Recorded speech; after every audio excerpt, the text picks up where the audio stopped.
جتنے بھی انبیاء اور رسل اس دنیا کے اندر تشریف لائے، سب کو اللہ رب ذوالجلال نے یہی وظیفہ دیا کہ لوگوں کو بتاؤ لا الہ الا اللہ، اللہ کے سوا کوئی معبود نہیں، اللہ کے سوا کوئی پالنہار نہیں، اللہ رب ذوالجلال جیسا کوئی پیدا کرنے والا نہیں، کسی کو موت دینے والا نہیں۔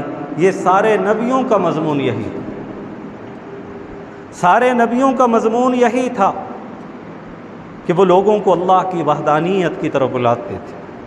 تو قرآن مجید میں جو 4 بڑے مضامین کا تذکرہ ہوا ہے، ان میں سب سے بڑا مضمون جو ہے وہ توحید ہے، اثبات توحید۔ دوسرا مضمون اثبات رسالت ہے کہ اللہ رب ذوالجلال نے اپنے نبیوں کی رسالت اور نبوت کا تذکرہ فرمایا، امام الانبیاء کی رسالت کا اور ختم نبوت کا تذکرہ فرمایا کہ یہ میرے آخری رسول ہیں، میرے آخری پیغمبر ہیں، تمام نبیوں کے سردار ہیں۔ اس رسالت کا بیان اللہ پاک نے قرآن مجید کے اندر بیان فرمایا۔ ایک طرف مکہ کے مشرک آپ صلی اللہ علیہ وسلم کو برا بلا کہہ رہے ہیں، آپ صلی اللہ علیہ وسلم کو تانے مار رہے ہیں، آپ صلی اللہ علیہ وسلم کو وہ گالیاں دے رہے ہیں، وہ آپ کو ساحر کہہ رہے ہیں، کذاب کہہ رہے ہیں، لیکن اس کے جواب میں امام الانبیاء محمد الرسول اللہ صلی اللہ علیہ وسلم کی حقانیت کو اللہ پاک نے ان سب کے سامنے بیان فرمایا۔ اور یہ رسالت کی وہ حقیقت ہے جس کو اللہ تبارک و تعالی نے سورج سے بھی زیادہ روشن بنا دیا۔ ہمارا یہ ایمان اور عقیدہ ہے ہم سب مسلمانوں کا کہ محمد الرسول اللہ صلی اللہ علیہ وسلم اللہ کے آخری رسول اور آخری پیغمبر ہیں۔ قیامت تک آپ صلی اللہ علیہ وسلم کے بعد نہ کوئی نبی آئے گا، نہ کوئی رسول آئے گا، اور نہ کوئی کتاب آئے گا۔ اس بات رسالت قرآن مجید کے اندر دوسرا سب سے بڑا مضمون اللہ پاک نے اس کو بیان فرمایا۔ تیسرا مضمون بڑا قرآن مجید کے اندر جو بیان کیا گیا ہے وہ ہے صدق الکتاب، اس کتاب کی صداقت، قرآن مجید کی حقانیت، قرآن مجید کی صداقت۔ اللہ تبارک و تعالی نے اس کا تذکرہ فرمایا اور اس انداز میں کہ اللہ پاک نے فرما دیا، اعلان کر دیا تھا قُلْ لَئِنِ اجْتَمَعَتِ الْجِنُّ وَالْإِنسُ عَلَىٰ أَن يَأْتُوا بِمِثْلِ هَٰذَا الْقُرْآنِ لَا يَأْتُونَ بِمِثْلِهِ وَلَوْ كَانَ بَعْضُهُمْ لِبَعْضٍ ظَهِيرًا۔ فرمایا کہ میرے محبوب ان لوگوں کے سامنے اعلان کر دو کہ سارے انسان اور سارے جنات مل کر بھی اللہ کے اس کلام جیسے کوئی کلام بنا کر نہیں لا سکتے۔ تو تیسرا بڑا مضمون وہ صدق الکتاب ہے، قرآن مجید کی صداقت کا بیان۔ اور قرآن مجید کی وہ صداقت اس دور میں بھی اللہ تعالیٰ نے اس کو واضح فرمایا، اور آج کے دور میں بھی اور آئندہ دور میں بھی انشاءاللہ قرآن کی صداقت نمایاں ہوگی ساری چیزوں۔ قرآن کی یہ صداقت ہے کہ اس کو بار بار پڑھا جاتا ہے، اس سے طبیعتوں میں اضطراب نہیں ہوتا۔ دنیا کی کتنی بڑی کتابیں کیوں نہ ہوں، ایک مرتبہ آدمی پڑھ لے، 2 مرتبہ پڑھ لے، 4 مرتبہ پڑھ لے، پھر کہے گا میں نے پڑھ لی اب میں نہیں پڑھتا اس۔ لیکن قرآن مجید کی صداقت کا ایک انداز یہ بھی ہے، اس کو جتنی مرتبہ بھی پڑھا جائے گا اتنا ہی مزہ آتا رہے گا، لطف آتا رہے گا۔ یہ قرآن مجید کی صداقت کا بیان ہے۔ اور قرآن مجید کی ایک صداقت یہ بھی ہے، اللہ پاک نے بیان فرمایا ہم نے اسے نازل کیا اور اس کی حفاظت ہم کریں۔ ہر دور کے اندر لوگ آئے، جدت آئی، ٹیکنالوجی آئی، لوگوں میں تعلیم اور تعلم میں اضافہ ہوتا رہا، دنیاوی ترقی کرتے رہے، لیکن آج بھی کوئی قرآن مجید کے زبر زیر کے اندر بھی کوئی فرق نہ لا سکا۔ یہ قرآن کی حقانیت ہے، قرآن کی صداقت ہے۔ پوری دنیا میں جہاں کہیں بھی دیکھیے آسمانی کتابیں، ان کے نام ہوں گے تورات، انجیل، زبور، لیکن پوری دنیا کے اندر آج اصلی حالت میں جو تورات ہے، انجیل ہے، زبور ہے، وہ موجود نہیں۔ یہ ان کے ماننے والوں نے بھی اس بات کا اقرار کیا کہ اصل حالت میں موجود نہیں۔ بائبل کے نسخے ہیں، انجیل کے نسخے ہیں، اور اسی طریقے سے یہ تمام نسخے جات ہیں جو یہاں پاکستان میں کچھ ہیں، دوسرے ملک میں کچھ ہیں، تیسرے میں کچھ ہیں، لیکن قرآن مجید فرقان حمید آپ عرب کے جزیروں میں چلے جائیں، آپ یورپ کے اندر چلے جائیں، آپ عرب لیگ کے اندر چلے جائیں، دنیا کے کسی خطے میں بھی چلے جائیں، رنگ و نسل مختلف نظر آئے گی۔ کوئی رنگ روپ کے اعتبار سے اس کا چہرہ کالا ہے، کسی کا چہرہ گول ہے، کوئی بڑے قد والا ہے، کوئی چھوٹے قد والا ہے، کوئی کس خاندان سے تعلق رکھتا ہے، قبیلے سے تعلق رکھتا ہے، لیکن جب قرآن پڑھتا ہے الف لام میم سے والناس تک تو ایک زبر زیر کے اندر بھی فرق نہیں ہے۔ تو یہ قرآن مجید کی کیا ہے؟ حقانیت ہے، صداقت ہے۔ تو تیسرا بڑا مضمون اللہ پاک نے قرآن مجید کی صداقت کو بیان فرمایا۔ چوتھا سب سے بڑا مضمون اللہ پاک نے وہ ایمان بالآخرت، آخرت پر ایمان یعنی قیامت کا تذکرہ فرمایا کہ جس کو کوئی جھٹلا نہیں سکتا۔ آیت کریمہ جو میں نے پڑھی ہے وہ اسی کے تحت میں اس کو تذکرہ کروں گا مختصرا۔ قیامت کا جب اللہ پاک نے تذکرہ فرمایا تو پورے قرآن مجید میں اس قیامت کے 30 سے زیادہ نام ذکر فرمائے، قیامت کے مختلف نام اللہ پاک نے ذکر فرمائے، کبھی پہلے سپارے میں، کبھی دوسرے میں، کبھی چوتھے، پھر چھٹے میں، کبھی اللہ پاک نے پوری سورت نازل فرما دی، کبھی پورا رکوع ذکر کر دیا، کبھی ایک آیت کریمہ میں پورے مضمون کو اللہ پاک نے رکھ دیا۔ یہ آخرت کے متعلق ذکر ہے اور اس کے مختلف ناموں کا تذکرہ فرمایا۔ قرآن مجید کا پہلا صفحہ کھولیے، سورہ فاتحہ ہے جس کو روزانہ ہم نمازوں میں پڑھتے ہیں، اس میں بھی اللہ پاک نے قیامت کا ذکر کیا، لیکن کس نام کے ساتھ؟ فرمایا الحمدللہ رب العالمین الرحمن الرحیم مالک یوم الدین۔ تمام تعریفیں اللہ کی ذات کے لیے ہیں جو تمام جہانوں کا رب ہے، پالنے والا ہے، پالنہار ہے۔ الرحمن نہایت ہی مہربان ہے، الرحیم نہایت ہی رحم کرنے والا ہے، مالک یوم الدین جو قیامت کے دن کا مالک ہے۔ یہاں بھی اللہ پاک نے قیامت کا تذکرہ فرمایا اور قیامت کا نام یہاں اللہ نے ذکر فرمایا یوم الدین۔ یوم الدین کا کیا مطلب ہے؟ انصاف والے دن۔ انصاف والے دن کا مالک کون ہے؟ اللہ ہے۔ جزا اور سزا دینے والا جو دن ہے اس دن کا مالک کون ہے؟ مالک یوم الدین جو روز جزا اور بدلے دینے والے دن کا مالک ہے۔ انصاف والے دن کا مالک صرف میرا اللہ ہے۔ تو مالک یوم الدین کے اندر قیامت کا تذکرہ فرمایا۔ پہلے ہی صفحے کے اندر، پہلی ہی سورت کے اندر اللہ پاک نے اس کا تذکرہ فرمایا۔ اگلی سورت سورہ بقرہ کی ہے، الف لام میم ذالک الکتاب لا ریب فیہ ھدی للمتقین۔ متقین کا تذکرہ فرمایا اور آخری ان کی صفت بیان فرمائی، وبالآخرۃ ھم یوقنون۔ قیامت والے دن کو اللہ پاک نے آخرت کے ساتھ تشبیہ دی کہ اس دنیا کے بعد آخر وہی ہے، جہاں وہاں پر عمل کی ضرورت پڑے گی نہ کچھ، وہاں جو کچھ کیا ہوگا دنیا میں اس کا بدلہ ملے گا، وہ آخرت کا دن ہے۔ یہ دنیا میں زندگانی چند روز کی، ہم روزانہ کے اعتبار سے دیکھتے ہیں جوان بھی اس دنیا سے جا رہے ہیں، کیسے کیسے جوان جا رہے ہیں، کیسے کیسے نامور جا رہے ہیں، ہوئے نامور بے نشان کیسے کیسے، زمین کھا گئی آسماں کیسے کیسے، جگہ جی لگانے کی دنیا نہیں ہے، یہ عبرت کی جا ہے تماشا نہیں ہے۔ یہاں سب جا رہے ہیں، طاقتور بھی جا رہے ہیں، غریب بھی جا رہے ہیں، بڑے بھی جا رہے ہیں، چھوٹے بھی جا رہے ہیں، مرد بھی جا رہے ہیں، عورتیں بھی جا رہی ہیں، بچے بھی جا رہے ہیں، کڑیل جوان بھی اس دنیا سے جا رہے ہیں۔ کسی نے بھی یہاں پر رہنا نہیں ہے۔ تو یہ اللہ پاک نے زندگی دی ہے، اس کو قیمتی بنائیں، یہاں کچھ کر لیں، وہ آخرت کے دن میں وہاں کام کرنے کا موقع نہیں ملے گا۔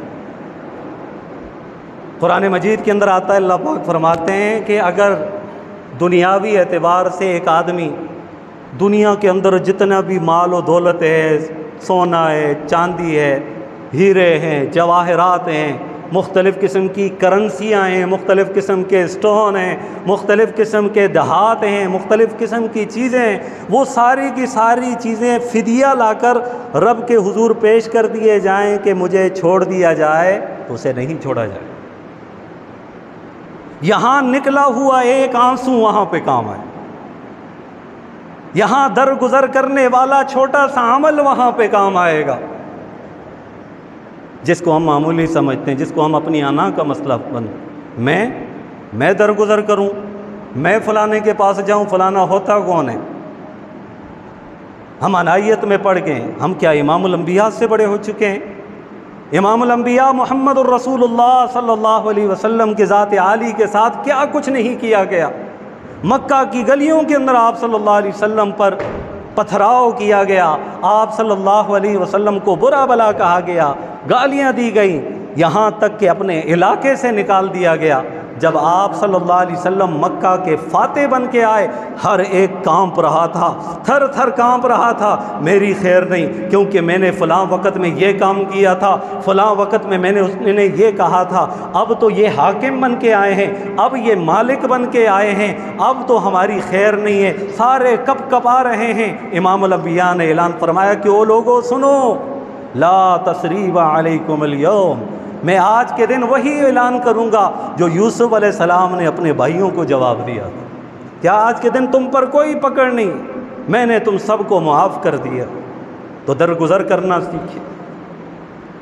یہ موقع ہے اللہ پاک نے ہمیں دیا ہے، اس کو بنائیں۔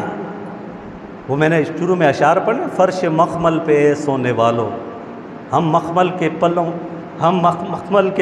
پر، مخمل کے بیڈوں پر اور مخمل کی قالینوں پر، تکیوں پر، گاؤ تکیوں پر آرام کرنے والے ہیں، لیکن فرمایا تمہیں خبر بھی ہے، فرش مخمل پہ اے سونے والو تمہیں قبر میں سونا پڑے گا۔ قبر میں سونا ہوگا، نہ وہاں پہ بچھونا ہوگا، نہ وہاں پہ تکیا ہوگا، نہ وہاں پہ سہارا لگانے، ٹیک لگانے کے لیے کوئی چیز ہوگی، نہ کوئی وہاں پہ اپنا ہوگا، نہ کوئی بیگانہ ہوگا، بالکل وحشت والی جگہ ہوگی۔ تو فرمایا کہ آج آسائش کے ساتھ جینے والو ایک دن قبر میں بھی سونا پڑے گا، اپنے اعمال کا جائزہ لو ورنہ قبر میں رونا پڑے گا، وہاں پھر رونے پہ کوئی نہیں آئے گا۔ یہاں رونے پہ دلاسا دینے کے لیے مختلف لوگ آتے ہیں، کبھی ماں کی صورت میں اپنے بیٹے کو دلاسا دے رہی ہے، کبھی باپ کی شکل میں اپنے بیٹے کو دلاسا دے رہے ہیں، کبھی بھائی کی شکل میں دلاسا مل جاتا ہے، کبھی وہ بھانجے اور بھتیجے کی شکل میں انسان کو سہارے مل جاتے ہیں، دلاسے مل جاتے ہیں، لیکن قبر کے اندر کوئی چیز دلاسا دینے والی نہیں ہوگی۔ ہاں وہاں کچھ چیزیں ہوں گی دلاسا دینے والی، انہی کی طرف تو توجہ دلانا چاہتا ہوں تاکہ ہم وہ کر لیں۔ وہاں وحشت میں یہ ساری چیزیں ہمارے سامنے ہو جائیں۔ امام الانبیاء محمد رسول اللہ صلی اللہ علیہ وسلم نے ارشاد فرمایا کہ جب قبر کے اندر بندے کو رکھا جاتا ہے تو اس وقت فرشتے آتے ہیں، سوال کرتے ہیں تو جواب دینا تو مشکل ہوتا ہے، تو فوراً ان کے سر کی جانب ایک صورت کھڑی ہو جاتی ہے، قرآن مجید میں سے ایک صورت کھڑی ہو جاتی اور وہ کہتی ہے خبردار یہاں سے مت آنا، کیونکہ میری اس نے بڑی حفاظت کی ہے، آج میں انسیت میں اللہ کا کلام ہوں، اللہ کے اذن سے جو ہے اس کے ساتھ ہوں۔ وہ فرشتے دوسری طرف ہوں گے، وہاں اس کا صبر آئے گا، اس کا روزہ آئے گا، اس کا درگزر آئے گا، اور وہ کہے گا کہ نہیں انہوں نے میرے ساتھ برتاؤ اچھا کیا ہے۔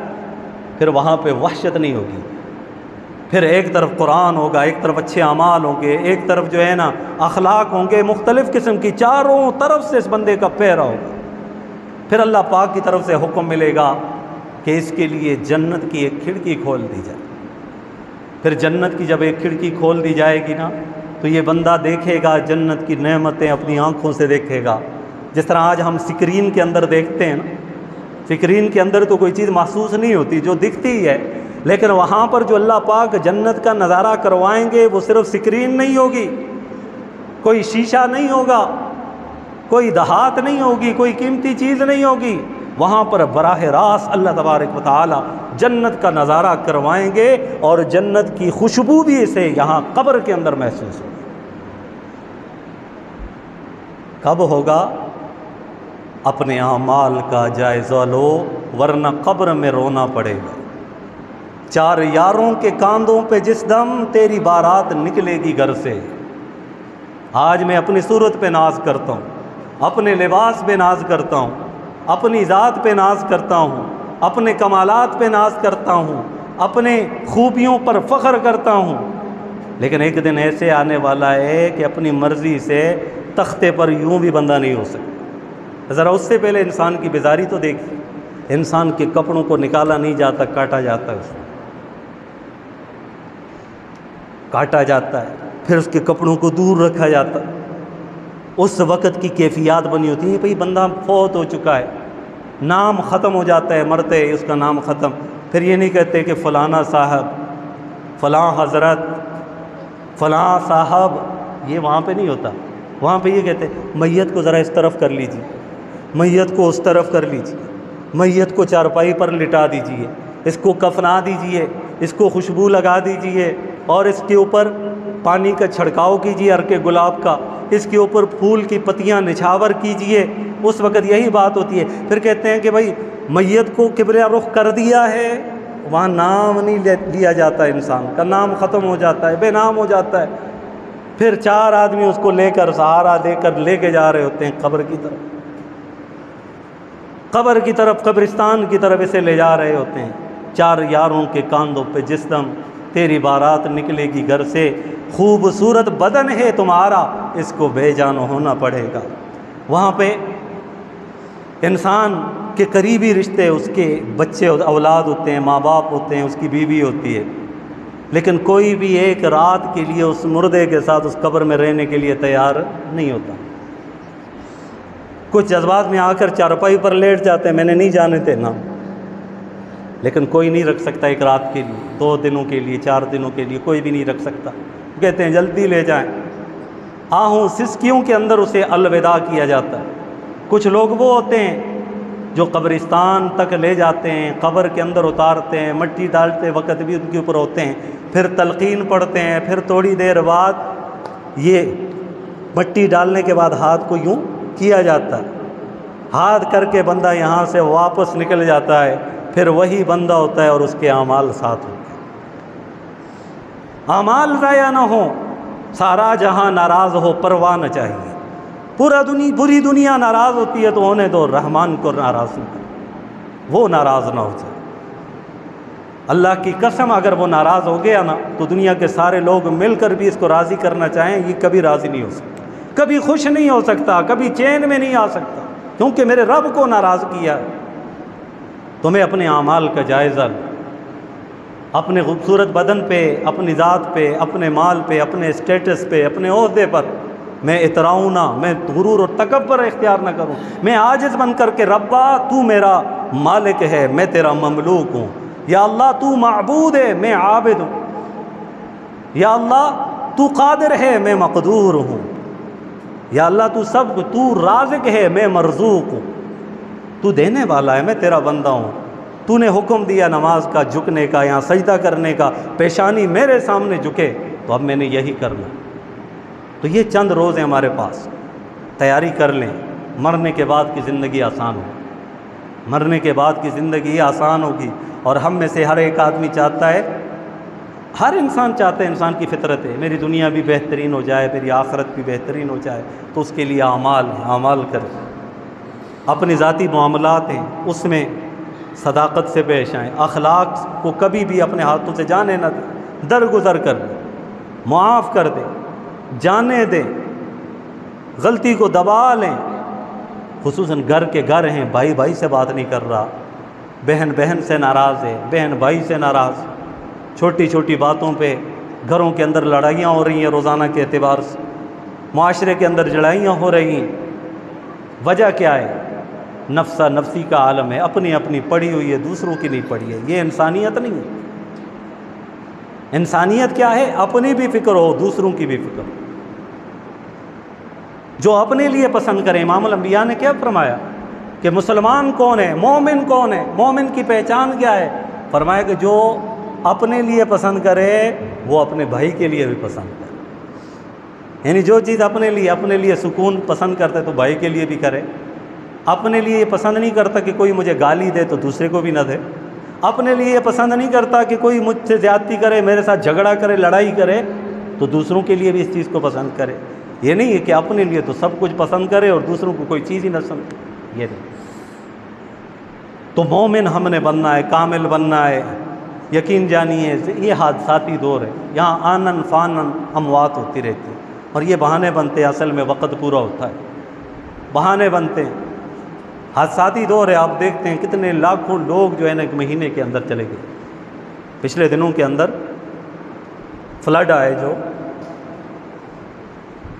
کلاؤڈ برسٹ ہوئے، اور اس کے اندر بہت ساری اموات ہوئی، جانیں ضائع ہوگی، گھروں کے گھر تباہ و برباد ہوگی۔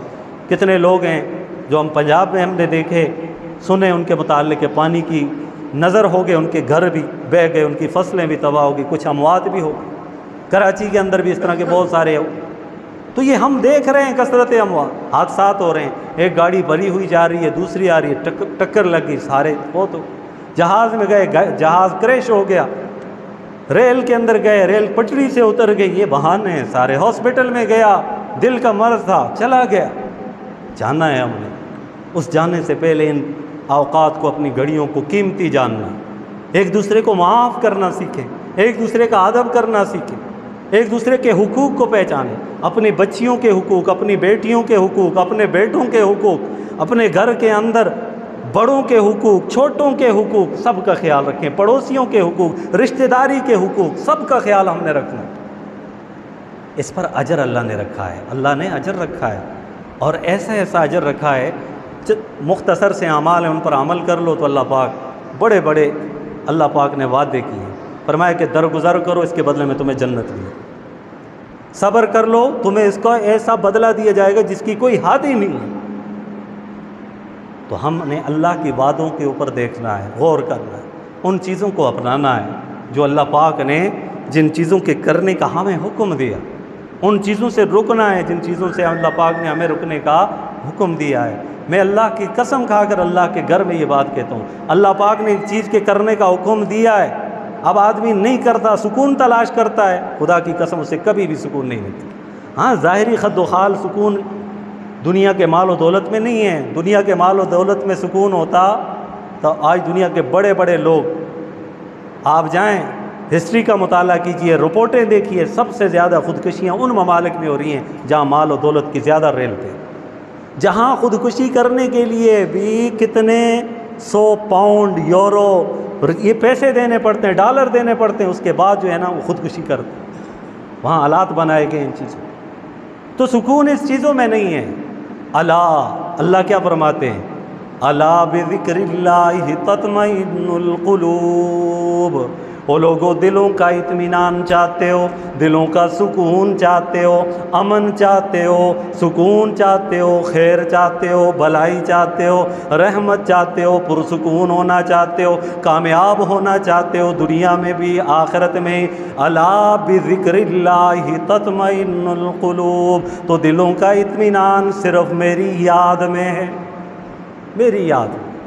اور اللہ پاک نے اپنی یاد صرف یہ اللہ یہ صرف نہیں کہا، یاد قرآن مجید کو بھی کہا ہے، انا نحن نزلنا الذکر وانا لہ لحافظون۔ یہاں ذکر سے مراد کیا ہے؟ قرآن مجید ہے۔ اللہ پاک نے اب نماز کو بھی ذکر کہا ہے، اقم الصلاۃ لذکری، نماز قائم کرو میری یاد کے لیے۔ اور پھر وہاں تسبیحات کا بھی تذکرہ فرمایا، یا ایھا الذین آمنوا اذکروا اللہ ذکرا کثیرا وسبحوہ بکرۃ واصیلا۔ یہاں پر یہ بھی تذکرہ فرمایا، جب اپنے ذکر کا تذکرہ فرمایا فاذکرونی اذکرکم، تم مجھے یاد کرو میں تمہیں یاد کروں۔ تو پھر کیا مطلب ہے؟ تم مجھے بھول جاؤ گے تو میں بھی بھول جاؤں گا۔ رب تو اس طرح نہیں بھولتا جس طرح ہم بھولتے ہیں، رب تو بھولنے سے پاک ہے، وما کان ربک نسیا، تیرا رب بھولنے والا نہیں۔ یہاں مطلب کیا ہے؟ یہاں اللہ کی رحمت اس بندے کی طرف متوجہ نہیں ہوتی۔ جب اللہ ناراض ہوتے ہیں، جب کوئی بندہ اللہ کے حکموں کو بلا دیتا ہے، پس پشت ڈال دیتا ہے، تو اللہ تعالیٰ اپنی رحمت کو اس کی طرف سے روک دیتا ہے۔ وَمَنْ أَعْرَضَ عَنْ ذِكْرِي، اس مضمون کو قرآن مجید میں اللہ پاک نے اس آیت کے اندر بیان فرمایا، وَمَنْ أَعْرَضَ عَنْ ذِكْرِي، جس نے میرے ذکر سے اعراض کیا، منہ پھیرا، فَإِنَّ لَهُ مَعِيشَةً ضَنْكَا، میں اس کی معیشت کو تنگ کر دوں گا، پھر اسے سکون نہیں ملے گا۔